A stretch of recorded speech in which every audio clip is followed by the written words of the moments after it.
বৃষ্টির ফলে নদীর জলের অবস্থা দেখুন, জল কতটা বেড়েছে, কতটা উঁচু জায়গাতে চলে এসেছে কয়েকদিনের মধ্যে, 3-4 দিনের মধ্যেই। প্রতিদিন নাগাতার বৃষ্টি বৃষ্টি আর বৃষ্টি, বৃষ্টির ফলে নদীতেও প্রচুর জল বাড়ছে। এই সময়তে প্রতি বছর কিন্তু এই সময়তে এতটা জল থাকে না, অনেকটা নিচুতে থাকে নদীতে জল। আর আজ দেখুন জলঙ্গি নদীতে দেখুন কত জল বেড়েছে, দেখুন একদম ডাঙাতে চলে এসেছে।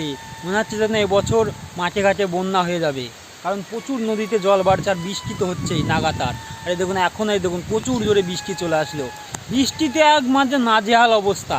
যেমন চাষের ক্ষতি হচ্ছে, তেমন বৃষ্টিতে জল বাড়ছে নদীতে, মানে নদীর জল যদি আবার মাঠে ঘাটে ঢুকে যায় তাহলে তো আরও অবস্থা খারাপ হয়ে যাবে।